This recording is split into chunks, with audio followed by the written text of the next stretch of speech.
welcome back to Aether. This is Satomi and Paul from sakasa.ca. So, thank you for joining us. And let's start today's topic, Understanding Trauma, Part 2. So, continuing the conversation from last week. Mm-hmm.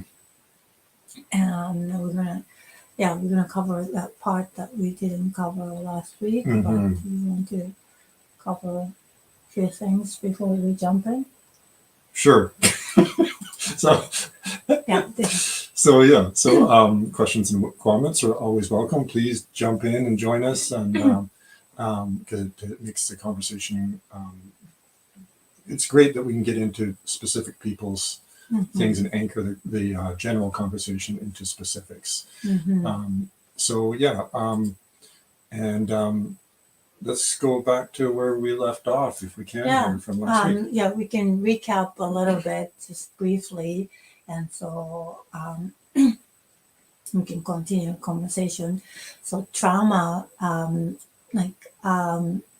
so many people has struggled with trauma because of the trauma, right? And actually, we can once we know how to deal with the trauma, right? We can heal from it. If you don't know anything, like, oh, I have trauma, and that's it. But you can move forward from just having trauma. You can deal with it, right? How to deal with it is what we're talking about, starting from how trauma can be created. Yeah, because most people think of trauma as something that happens to us, right? And it's very tricky. It's very easy to understand that that anyone would think of it that way. I've thought about it that way for most of my life. If you break it down, it's very helpful to break it down, as we're doing in this episode, so that we can understand that we, as the experiencer of the big, disruptive events in our life, are actually playing a very important role to translate and interpret those disruptive events in different ways. So either we can translate it into, but in a way where we respond with fear to that big disruption, because it's very hard. It is incredibly hard to deal with certain events in life. And we were talking about the example of the car accident that we had, which came right out of the blue, right? We were rear-ended. The whole family, our whole family was in the car, right? And the vehicle was totaled. It was very traumatic. We were pushed into the middle of the intersection, dark, rainy night, all that stuff, right? So, and there wasn't even any screeching of brakes. It just, bam, right? The car didn't slow down at all. It just cruised into the back of our vehicle, right? So that's hard, right? And other people have, relatable experiences, or perhaps even much bigger disruptive events that happen, right? So how do we interpret that? It's natural for us to be have that instantaneous, whoa, right? We just got hit out of the blue, right? And it comes. I like to call it fright, because it's just like happens, right? Like, the Jack in the Box kind of thing, right? And you're startled, right? Or maybe you can call it your startle response. But beyond that, after that initial startle, right, what happens? So that startle is going to happen, and those kinds of things.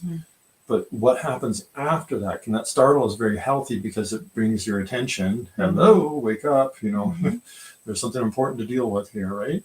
So that gets our attention, grabs our attention, but then where does our attention go? What do we do with it? Because after that, we have a choice. And that's the thing. That's what we're talking about in this episode, is that we have a choice, and we can play an active role in how it goes from there. And it still happens very quickly, Mhm. but we do have a choice.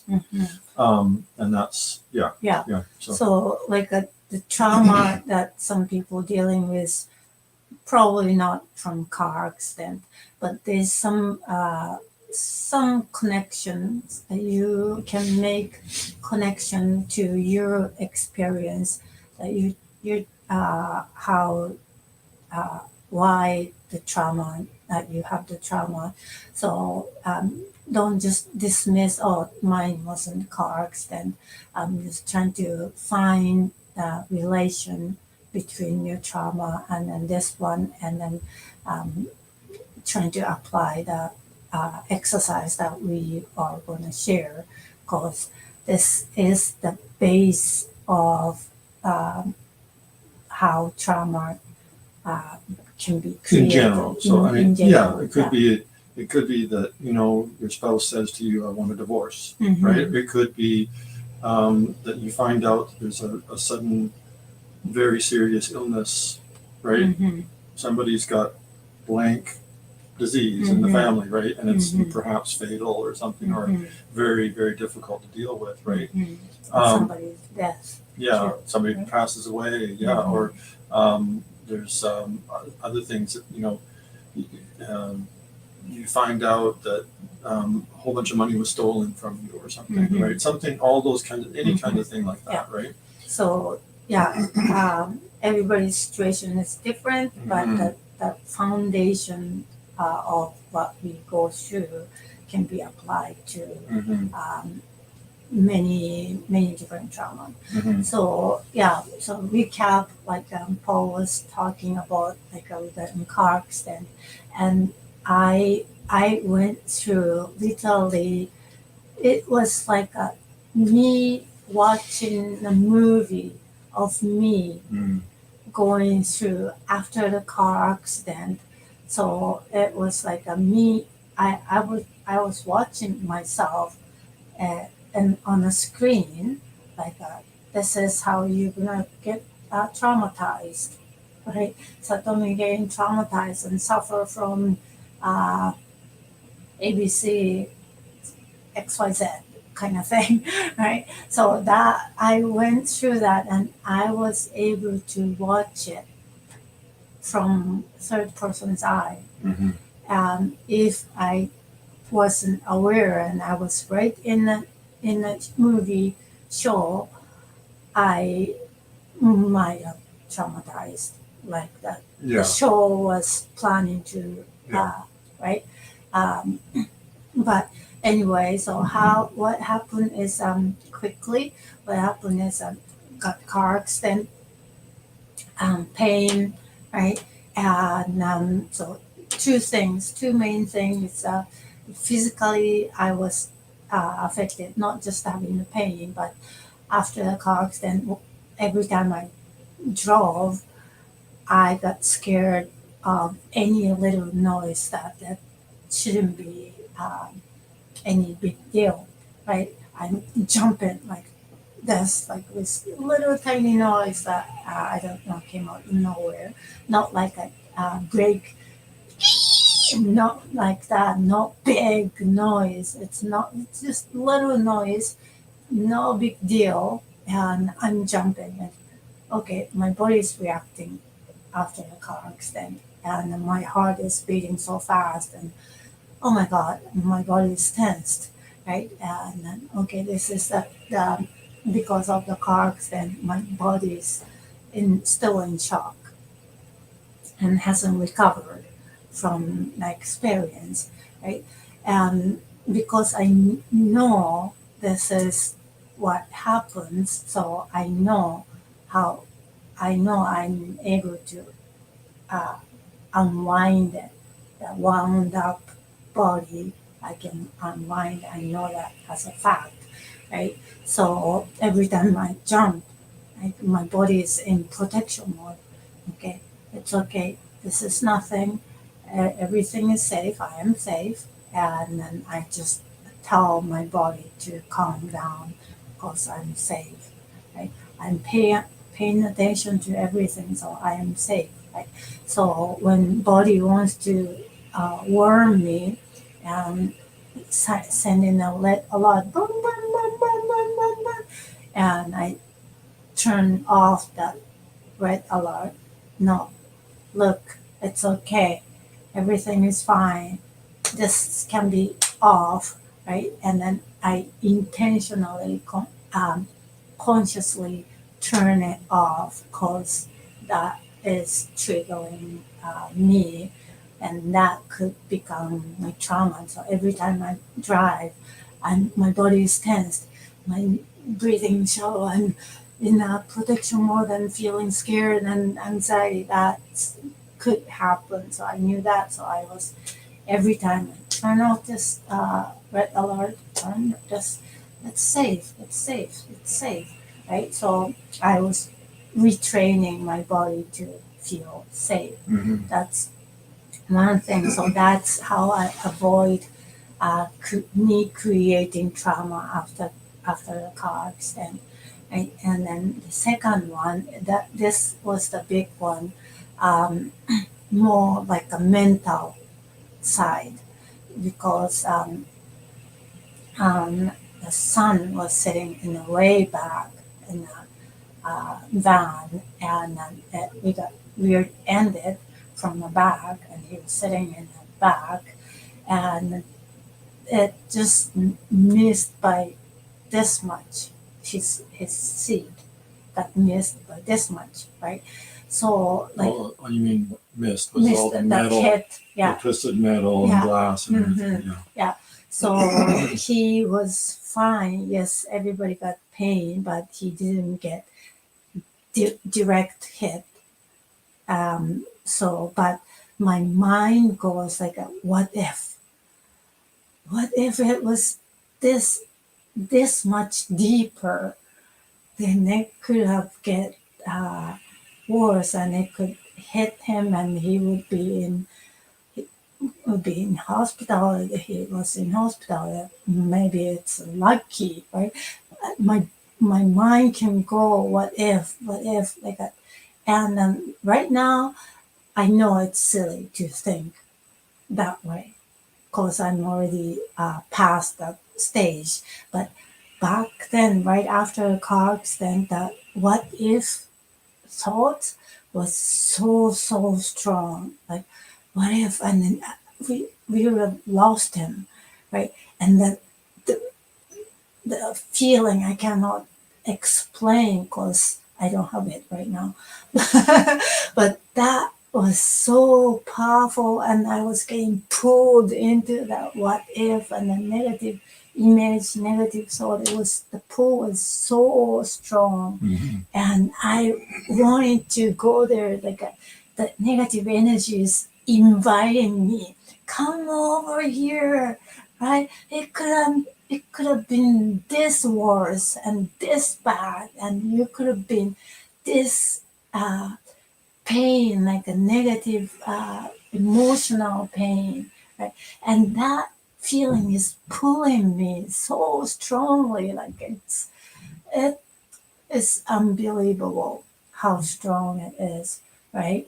And then Oh yes. it's really, So really strong. I'm gonna come back to this. Yeah. This what you're talking about right But now. I was able to experience that, and actually I'm grateful that I was able to experience that without having any real damage. You're just one of those weird people that's grateful for that.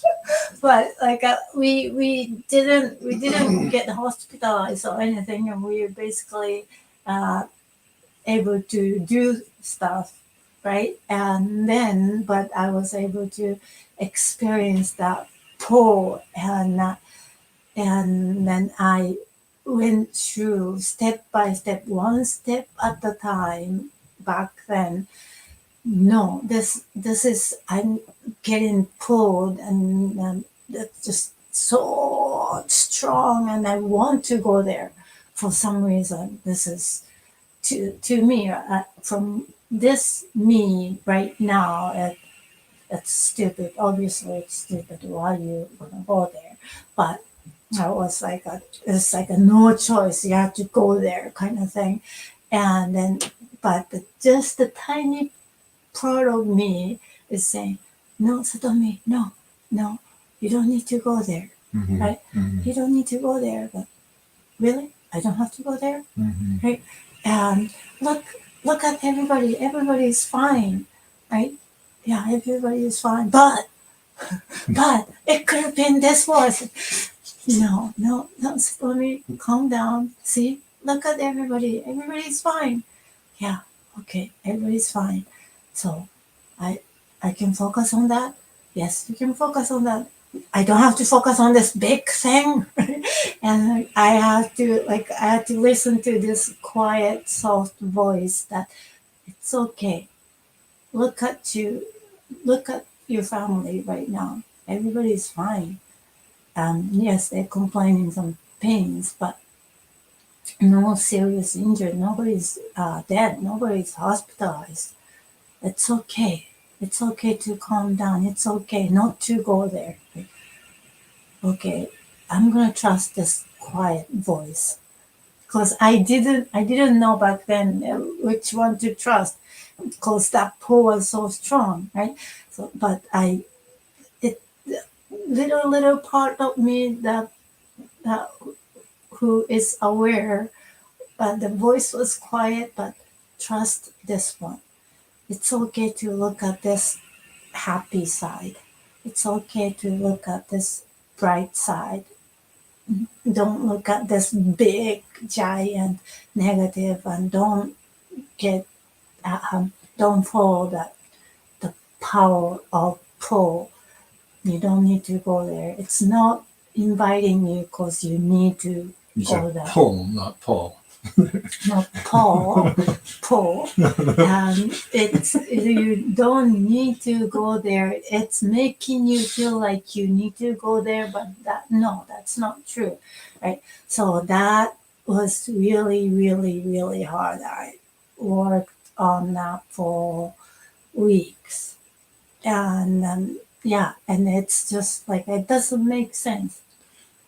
It So, doesn't make sense. Can I? No, it makes no sense whatsoever. Can I ask you about that? Like you said, Mhm. you worked on that for weeks. Mm-hmm, But when you were working on it mm-hmm, in that moment, because Mhm. you didn't do it constantly for weeks, Mhm. right?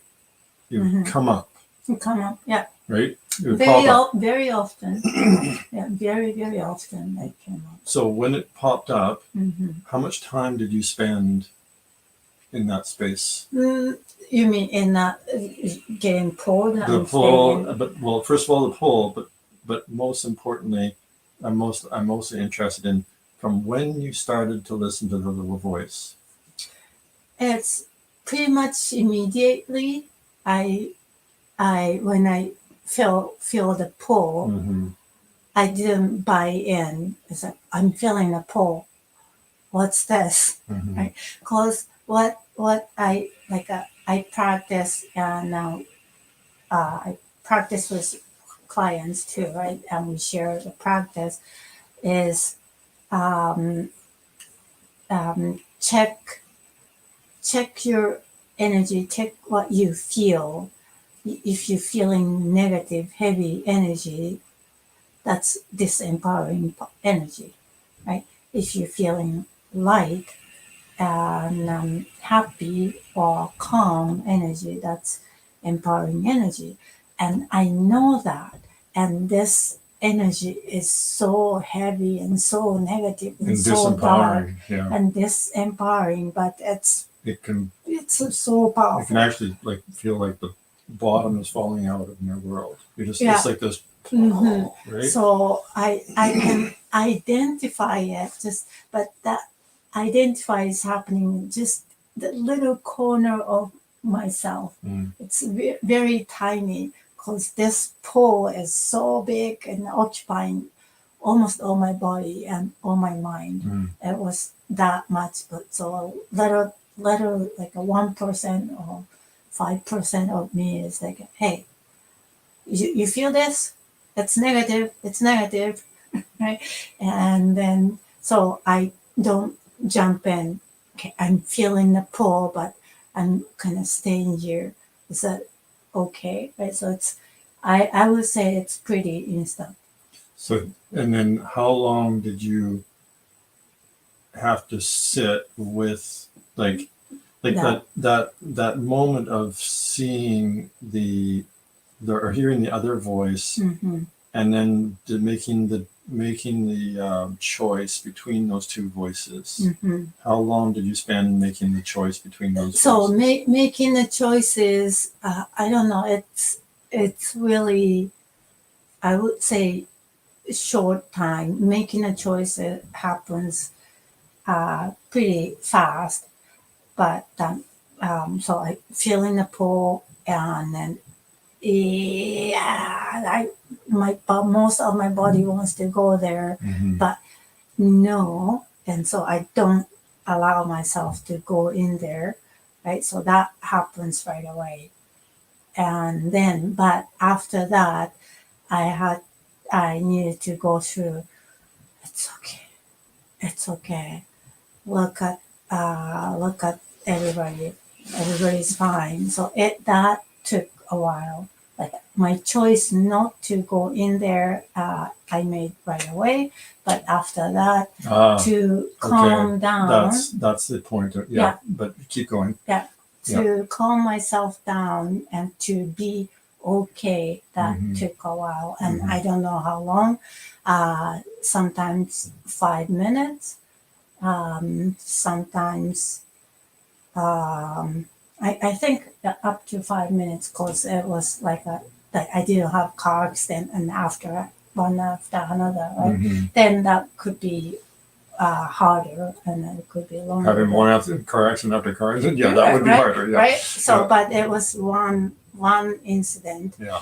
and then it was right after. So I start to practice right after, Mhm. like not sitting in and getting pulled and staying in that negative energy, and then you decide to come out of the energy. Then it probably could. You need longer practice, right? But I was able to choose not to go in and then start practicing right away. So I would say up to 5 minutes, and then Okay. feeling calmer. But it comes back right away, It'll come, right? or like you can come back kind of at any point, right? At any Like point, every day. 15 minutes later, Yeah, every day. an hour later, the through. next day, Mm-hmm. 3 times later that day, Mhm. like that kind of thing. Yeah. Yeah. So that's what you're describing is the perfect. I love the description of what you're saying, because that's exactly my experience with trauma. That So anxiety and that what you're that whole sequence you went through mm-hmm. is the positive resolution Mm-hmm. of the traumatic experience Mm-hmm. being retold, Mm-hmm. and it happened at the time of the accident as well, right? Mm-hmm. This similar thing happened. Right at the accident, Yeah. I didn't have. You weren't probably clear and clean about it. There's probably more going on, right? Yeah, it was. I didn't get scared at the accident. That moment of accident, I was relieved, actually, because when I was driving and I got shocked, and then boom, that's big noise and big shock, Mm-hmm. and right away I knew what happened. Mm-hmm. Right, it's like it's not. I didn't lose any moment. Right away, whoa, and I looked back then to check everybody, and everybody's heads are up, and everybody's looking at me, right, with eyes It's more open. like just you're stunned. Yeah. Right. You're kind of like I was kind of stunned. It's kind of like getting sucker punched. Yeah. Right. You're just like, whoa, oh my god. You're just kind of dealing with it physically. Yeah. And then few seconds later, I looked at everybody's okay, right, and they. I could tell everybody understood what happened, right? Mm-hmm. And after that, like you after you left the car, and then you were dealing with stuff outside, and we stayed inside, right? 3 kids and me, and we were talking. I don't remember what we talked, but I guess before talk, I was dealing with stuff like phoning 911 and those kind of Yeah, thing. But yeah. the way the kids looked, it was like they didn't go into real shock and they didn't get even scared. They were so calm. It was crazy. It was like crazy calm how they how were. I explain is like they just finished the ride and At a park, yeah, at like an amusement park Yeah. kind of thing. That was Yeah. scary. That was right, and then they were okay. Oh That's- my god, that's exactly they what they just were looked like. like they just got off the roller coaster, Yeah, right? And I was so happy yeah, that yeah. they were feeling That that was way. that was hugely helpful. Yeah. So, yeah. So when the what you're describing about how you dealt with it positively is exactly how it works, right? The other way it can go is that in that choice part, you can end up going into the panic, right? And you can have a panic attack, basically. Yeah. That your body and that temptation, that pull, that's a panic attack. Yeah, I could feel that. That's the very first instance of it. Yeah, inviting me. Hey, Yeah. get this one. Right? Yeah. I'm not sure. I'll just wait here and see what happens if I choose this one. Right? Yeah. And how severe that panic attack is, it either ends up being called and identified clearly as a panic attack, or simply being traumatized, right? Or simply just, just kind of not keeping it together, right? So there's a gradient there, but it's none of those are nice outcomes, right? Those are all very difficult. So the way I wanted to analyze this is to break it down, what you're saying, what happened there, because this is that I had when the accident happened, I went through the stun thing, right? Then I went out into the traffic, and I walked around the car. It was dicey because it was dark, rainy, and any misstep, I was in an intersection, right? I could have been, hit by another car, right? So it was very dodgy. So that was unnerving to me, and it didn't help me get into a good place in any way. And so when I got to the back of the vehicle and where I saw all the damage, and I was looking through the window and I saw the kids' faces. They're looking at me through the broken glass and twisted metal and everything. And that's when the panic hit me for a moment. It hit me like, that's when it grabbed me, that oh my God, what if? Yeah. Right? What if? Right? The same that pull. thing, that same pull, and it pulled me into a certain degree, and I didn't successfully pull myself out in time. So, but I didn't go all the way in. So I was mildly traumatized. It took me some weeks afterwards, we talked about this last time, for me to get over this and to heal from that traumatizing event, right? So this is something that's, to me, it's hard to describe. But when you said that it happened just in that instant, that you had that choice and you made the choice. So what's happening there is so fast and critical. And that's why I say, and to me, I've been in this place, and I can go either way, right? Like as a person who's recovered from, you've been this way, you've been oh that yeah, way, so both. like PTSD for decades, severe PTSD for decades. I know the wrong choice, right? And how it is and how that goes, and none of it's fun. So also when I'm presented, I don't know if it's a bigger pull than someone else because of the PTSD, right? I might be more sensitized. I don't know what it is, but I can't say because I'm not somebody else to compare, right? Yeah. But I have to, for me, when that moment comes, when that what if hits me, right? Then there's only one thing I can do. And first of all, I'm going to talk about the slow down thing, but I want to bring this up, and I'm going to bring this up repeatedly, because for me, having PTSD, this is critical.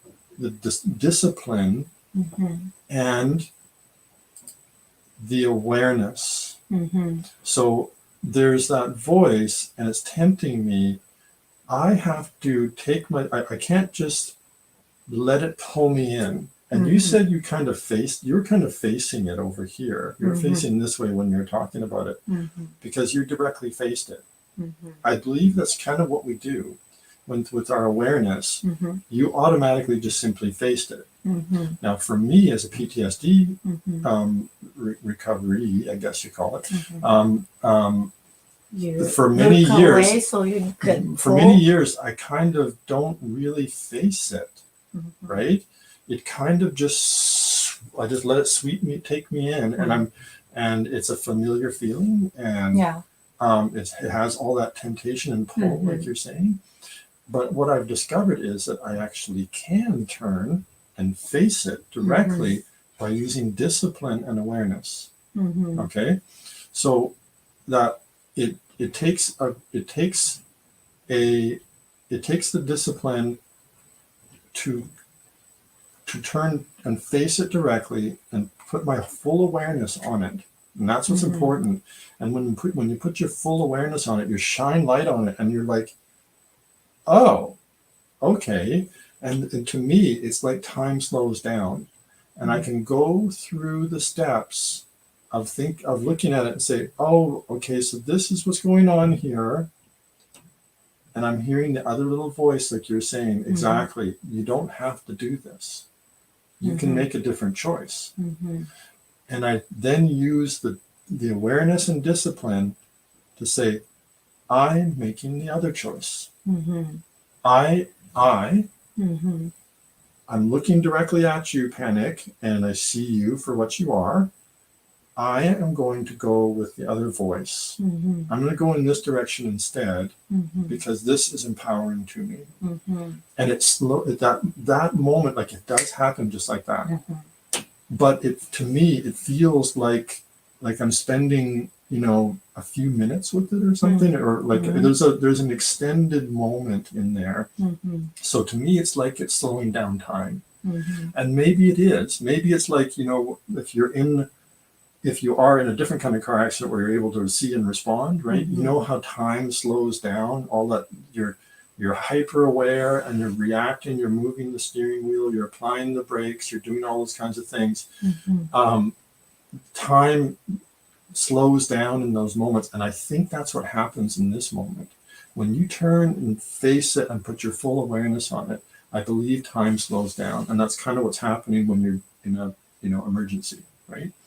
So time slows down, and you can use your full awareness like that and be aware of what's going on, and don't bullshit yourself, right? Everything's on the line. It's like a time slows down. It's more like you actually have time to choose. That's right? the thing. That's right. That's exactly it's not like it's not that you have more time. Right. Actually, when you getting pulled and let yourself pulled, It's like they are saying that negative energy saying you don't have time. You have to choose right now. You have to choose it. You have to go right with it. now, You don't have the go, time. Yeah. Right. You just have to go with this. That's what it is. You can say, wait, I don't want to choose right now. You just pause it. Pause, and you are able to pause. You are allowed to pause. Don't listen to that voice that you have to choose. You have to come right now. No choice, right? That's a lie. So it's not like it's everything's gonna slow down. It's not like that. That actually you allowing yourself to have more time. It's kind of like you create the time. Yeah. It's kind of like I said, like it's like in that emergency situation, right? And you're reacting to a high speed car accident or something. When you're relaxed and you're calm. It's a different way of doing it. Yeah, you are relaxed and calm, but you are using discipline, and you're saying, I have the choice. I'm going to see this for what it is. I'm going to put my full attention on it for just long enough to then make a choice. Mm-hmm. And it does happen just like that, Mm-hmm. but it requires that discipline and awareness, right, Yeah. to get there. Mm-hmm. So it's kind of like you're kind of like expanding time. Mm-hmm. So that's why I describe it that way, because it really does have a weird time effect. And that's the other side of it, is that when you're slowing down the time, you come out of it having made a choice that's empowering, Mm-hmm. right? Yeah. So first, it's all about pause, like discipline, pause, awareness, choice. Mm-hmm. It's kind of like that, and it just happens just like that. Mm-hmm. Yeah. Yeah. So making a choice that's empowering. This is what I was doing, and I didn't know that what's empowering. Like I was like I don't know, I was in a different space, right? Again, like from me today, it's obvious. This is empowering. This is disempowering. See, right? I could tell Satomi back then. It's obvious, but it wasn't obvious at the right after car accident. Mm-hmm. But how I was able to tell how I made a choice that might be empowering to me, right? And seems like this empowering. It seems like this is empowering. That was how I made a choice. It wasn't clear for some reason, right? The pull, and it's so strong, and it's heavy negative energy, like heavy. And you can feel your energy being pulled down. Really heavy, really negative, and I could even see some negative pictures, right? And then that makes it look, feel real, Mm-hmm. right? And then it's what if picture, but then what if that accident was a little bit different, and that our damage was bigger, right? It didn't happen. It didn't happen, that the picture in my head was making it happen, right? And then the pull, and this wait, it didn't happen, right? My tiny Satomi is saying, it didn't happen, Satomi. Yeah, right. Yeah, but what if it happened? Then this example we're using is about past things. I just want to be very clear. There is no difference between what we're talking about and possible future bad things. Right. What if? Zero difference. I mean, please, I hope people take that away, that that what if thing is exactly the same. Yeah. So you're either saying, what if it had gone like that? That would have been a catastrophe. What if it's gonna happen? What if it's gonna happen like that, like this or that? That could be a catastrophe, right? It's the same lot. That there's no difference. Yeah. So that's important. So like what I how I chose is like that simply this is negative. I'm feeling really negative and pain, and I'm not in a good space, right? So that is the only. It was a clue, like it's not the answer. It was like so it's really negative. So probably I shouldn't be in here, kind of thing, right? And so I made the different choice just because I wasn't feeling great, and this must not be the right way, right path for me to go. And so I made, and the other one, and didn't feel light and bright and happy. And I used discipline to choose that one, and then see what it feels like. You said, wait a minute, I just want to make sure I heard that correctly. You said that other one didn't feel light and bright and happy. You mean the what if? No, what if when things went wrong, and the other one things didn't go that bad. Okay. And the present, coming back to present. Okay. Right. That to me didn't even feel happy and look beautiful life. Right. Okay. It didn't have that pull. Okay. same pole, right? The pole, Oh, the negative, negative had a pole pole. was, The other one didn't have the didn't pole. have That's the what you mean. pole, Yeah, and yeah, it's like that. It's just there, yeah. right? It's just there. So I need to use discipline to walk there, Mm, right? mhm, It wasn't an automatic pole, so I mhm, have to take a step mhm, to walk there, put mhm, an effort mhm. to walk there and be there and look around. Okay, it's I yeah, it seems okay, and I'm not in that negative energy right now, so Mhm, probably this is good. mhm. So I'm just gonna stay here and I just keep looking at the present, what's happening right now, and everything is okay, as good as it's not like everything will be, we're still having pain, but as good as it gets, we are okay, right? So that the decision wasn't easy because one has so much pull, one didn't. Like one didn't, and I have to take steps, right? That's the discipline that you're probably talking Mhm, about. You mhm, have to mhm. have discipline to put one foot in front of you and the other, right? Just you have to move yourself because you cannot just, ooh, right? That one is easy, right? Boom, you can go there. Yes, The yes, other way is really needs discipline. yes, it does. Yeah. Yeah. So, So yeah. that's exactly the next Hmm. point here again. Discipline, Discipline. Yeah. right? This Hmm. this this process we're talking about is so much about the discipline and that awareness, and then discipline to make a choice, right? That all it's all about the discipline, right? And I think the best thing to do immediately afterward is breathe, Hmm. right? Hmm. Yeah. Just do box breathing. That's also called combat breathing or tactical breathing. Hmm. That's the simplest. You can do 4-7-8. Hmm. It's exactly as effective. It's just got a different count rhythm. It's Hmm. all about slowing down your breathing and coming into the present, coming into your body, and all that kind of stuff, and grounding yourself, right?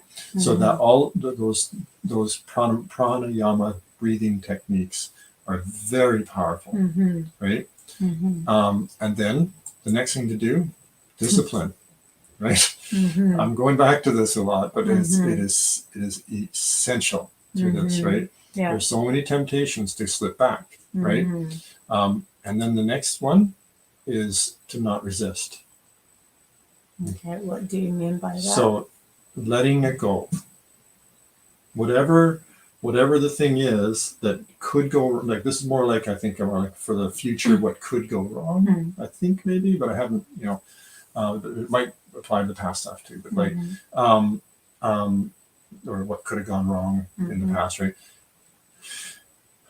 But for sure, if you're worried about a potential thing that could go wrong in the future, Hmm. this is our belief, our philosophy to all this kind of stuff is that there are no problems. There's only opportunities. And when something comes up and it's tugging on us like this, we're worried about what could happen, then that means there's something for us to let go of. So that something, if we simply, that doesn't mean we don't care about it anymore, right? It simply means we don't invest ourselves in the attachment to it.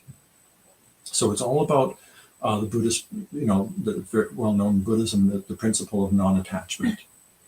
You can be absolutely functioning in the world and being every bit, being a caring parent, a solid, dependable worker, a good, responsible husband or friend, or all the roles that we play in life. You can do all of those things when you're not attached. The thing that's missing is getting upset about it. When you're not attached, It's not as though you don't care. You still act in a way that's sensible and for the best of the interests of everybody involved. Mm-hmm. You do all the sensible things. It's just that if things don't line up the way you'd prefer, Mm-hmm. you're able to flow with life and work with it. That's Mhm. all. If you have the ability to do something about it, you can do something about it, right? If you're Mhm. non-attached, Mm-hmm. and you can maybe affect the situation to the best of your ability to make it come out the best way you'd like. Mhm. But if it doesn't anyway, you're not then devastated. There's no. So again, I'm just going to remind discipline, right?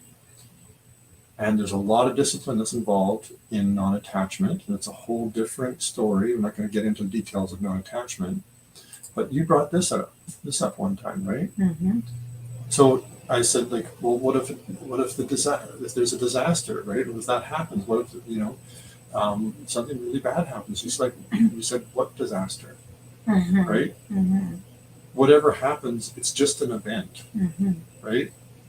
So it's part of life. Mm-hmm. Accidents do happen. People get Mhm. hurt, right? And that is tragic. Mm-hmm. But it doesn't have to be life destroying. Mm-hmm. It can be something else. It's an event. It's part of life. It's how we go You through can life. move on. Put Yeah. that the event disaster. Just leave it in the past. Mhm. That something happened, Mhm. but we'll move on. What when some negative event becomes disaster, as like you were saying, not attachment to the Mhm. disaster actually, right? I went through so much, and I'm hurt, and I'm still in pain because of that. So because you're still attached to that and making it a big deal, and it's and you are not leaving it behind, you're not moving forward. Mhm. That happens, and yeah, we were talking about disaster. Some people can say car accident was a disaster, but why do I need to call it disaster? Mhm. What oh, calling it disaster doesn't help me. Mhm. It doesn't. It just makes me. It just gives me some pity feeling, that negative feeling, or we went through such a traumatic thing, and right. There's a poor me Yeah. aspect to it, which is Mhm. disempowering. Yes. Right. So I Yeah. don't like feeling that way. So Mhm. and lots of people um, told us, oh, that was a horrible thing, and that was a disaster, and it's, I guess, I don't know, we are fine, and we are so grateful that everybody was okay. Mhm. And so I turn around instead of receiving those. They they they meant well, right? They were showing compassion and sympathy and all those things, that they are showing that they care. But I could receive it in a wrong way, a negative way, and oh yeah, we went through such a bad experience, and poor us and pity us, right? That is going to be disempowering and creating an event uh, into disaster, Mhm. and that's going to stay us Mhm. with us, right? But no, you don't need to. You can choose not to have that kind of thing and move on, right? Yeah, you can even relate to people that certain factual things occurred, Mm-hmm. but you don't need to elicit the drama Mhm. from it, right? Mm-hmm. It's like, yeah, we had an accident, and we're just grateful that Mhm. everybody's safe and okay, Mhm. right? Mm-hmm. So, and then we move on, right? Mhm. So we work with it, and we get a better vehicle, which we did, right? Mhm. So this is kind of a general principle as well.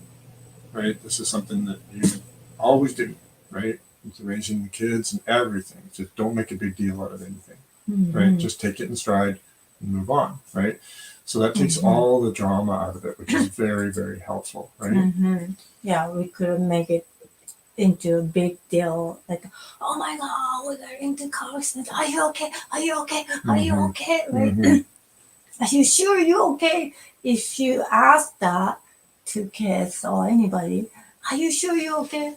Am I sure I'm okay? I'm not sure. Maybe I'm not okay. Yeah, Right? my parents freaking out, and maybe I should be freaking out too, Yeah, right? and then so yeah, that's creating a trauma in a different way, right? And you don't need to create anything extra. You just got hit by, Yeah, that's enough. right? That's enough. So let's not create anything more and just be calm as much as we can, and then deal with it. Deal with what happened, right? And you don't need to create more to deal with, right? So yeah. Yeah, exactly. And this is just touching on what we were saying earlier, right? And so no what ifs. That, like you said, an hour later, 5 hours later, the next day, for weeks, it was going on and on and on.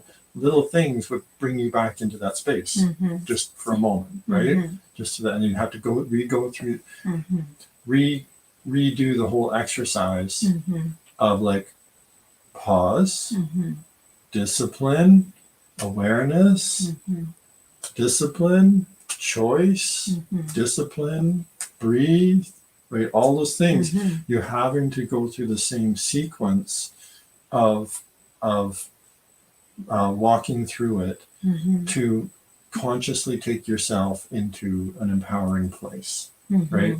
And to deal with it in a healthy way, right? So things can come up, they can prompt you, whatever, right? You can see a movie or something, right, where there's a similar scene or something, right, that plays out. You know, your ex can call you on the phone, right? You know, and then, oh, right? So no what ifs, right? And once again, discipline. That's so essential. The discipline and the awareness, right? And we talked about this, not avoid thinking about the future or possible loss or anything like that, and also the past. That's not here, but same thing. And to ground yourself, right? So once again, discipline and ground yourself. Take the time.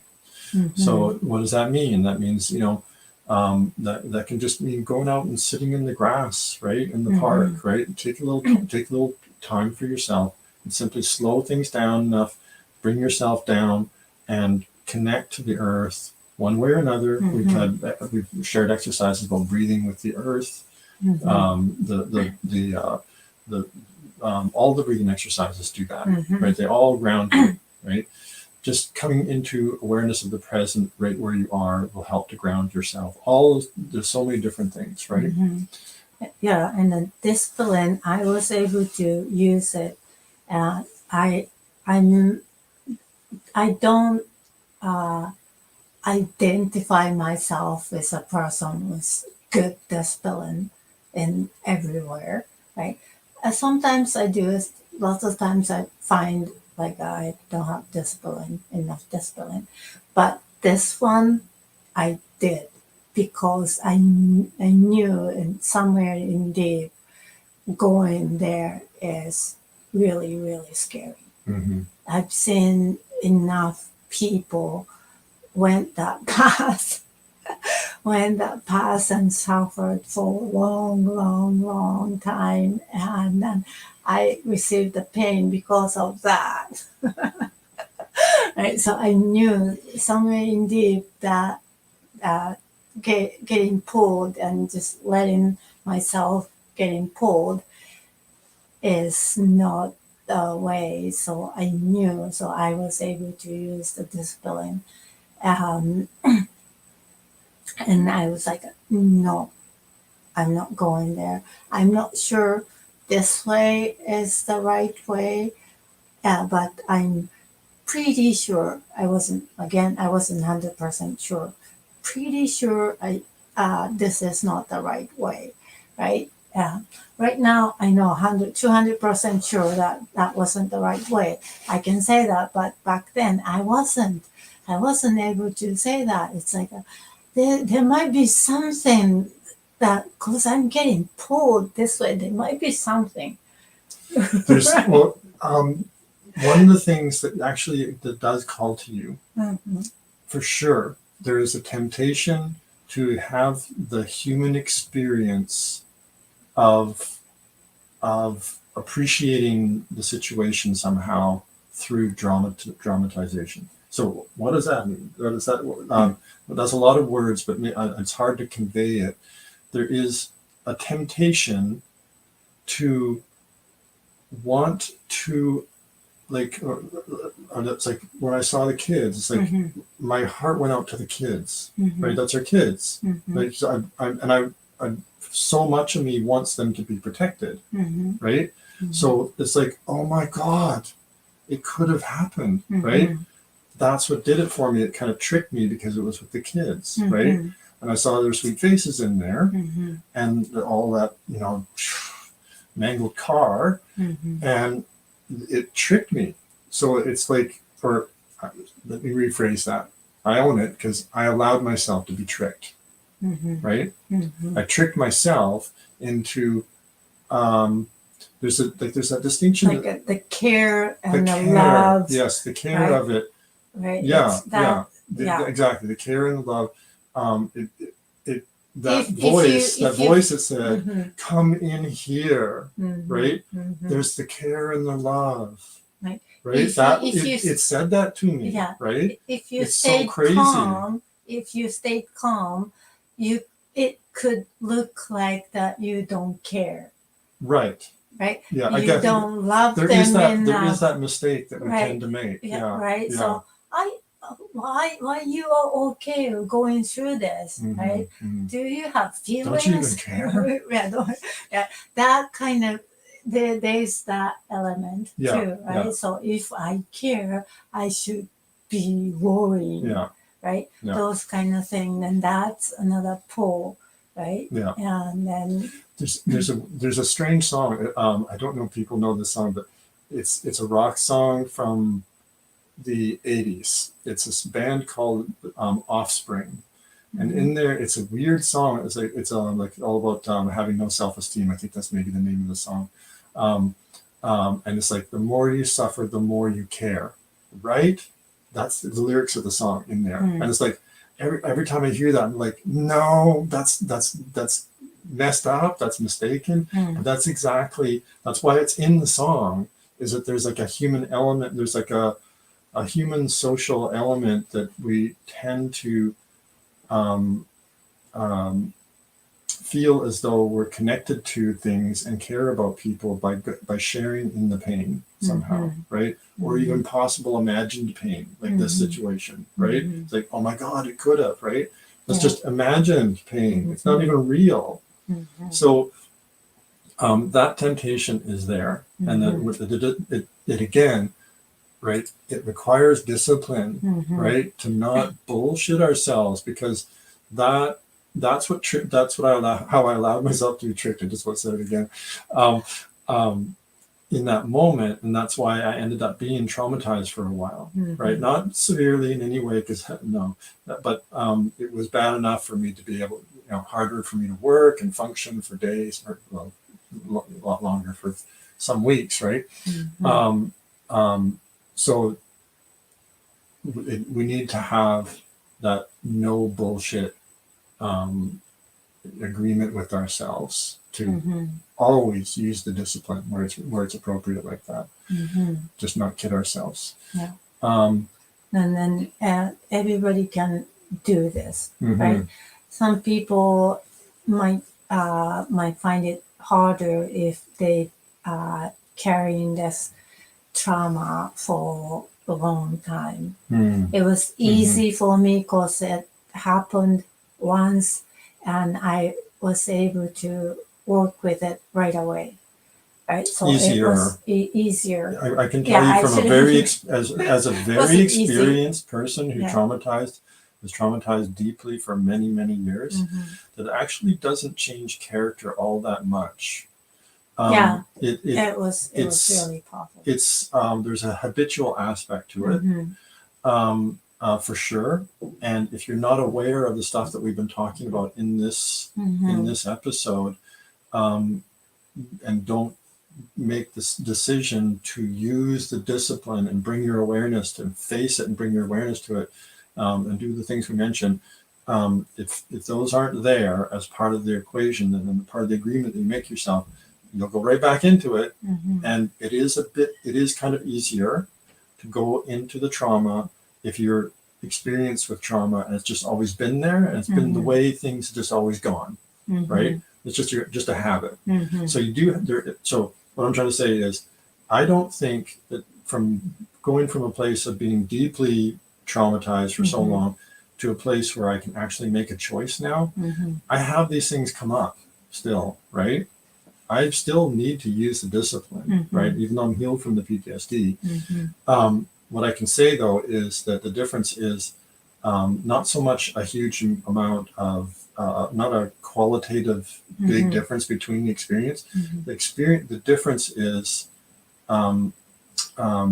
the habitual part. Yeah. It's like it's like quitting smoking or something. Yeah. So yeah, that's why I'm saying it was probably easier for me because I didn't create habit being this way or being that way. Right. So it was the new shock that it was ready to go into subconscious mind and stay. It's like hey, this is your new program. I'm gonna run this program to protect you. So I'm gonna stay, right? And then you just do whatever you want and just flow. I'm gonna protect you, and then you're gonna have fear, you're gonna concern, you're gonna worry, and that's gonna protect you, right? And that's what happens. But wait, right? That's that conversation I had with maybe say subconscious mind. Right. And I'll just make one other point here, and that is, there is also a temptation in that voice that says, well, maybe that thing that you did by making good choices in the past and using discipline applied to that situation, it doesn't apply to this one because that's another BS story, right? That's just the fear. It can be so tricky, slippery, right? And that's why there's the discipline and just like no BS, right? Like, no, it's not. There is no difference between them, honestly. They're absolutely the same. So ground yourself, and what can be very helpful is physical exercise or somatic therapy of different kinds. There's all kinds of different ways of working with this kind of stuff with your body to shake off this energy, shake it off and work it out and let it go. The grounding, all that kind of stuff really works. It helps with that, and the breathing. So get out there, move around a little bit, or if exercise isn't really something that's the best choice for you for whatever reason, injury or whatever, somatic therapy can also be hugely helpful. And you can just look up what somatic therapy is, and we have people that we work with who are experts in that, and we can refer you to them. And if the stuff is hard, you guys, then what's really going on is that it's all about subconscious beliefs, right? If we don't believe in ourselves, if we don't feel as though we have the power to do this kind of stuff, if we feel like we don't deserve a better outcome or something like that, we don't love ourselves enough, many different things can come into this, not just those kinds of things. Many different beliefs can limit us and prevent us from being able to work with this in a way that's practical and manageable, right? And if that's what's happening, then it's subconscious beliefs. And if you want to work past those kinds of things, then just schedule a breakthrough session with us. Just go to our website, and we'd be happy to talk to you and help you understand how you can break out of the cycle of trauma, of panic attacks, because what we're talking about there, that's how panic attacks happen, right? Exactly what we're talking about, right? So anxiety, right? That anxiety is really another just aspect of this. It's a lower grade, kind of always present, gnawing at you kind of thing that keeps you in a state that when something some life event bumps you around, it's you much more easily in this situation, right, where the thing can melt down on you, right?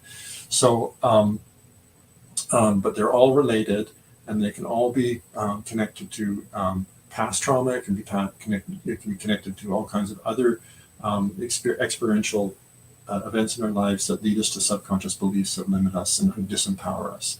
So we can just schedule a breakthrough session, and we can talk to you about exactly how to deal with that stuff.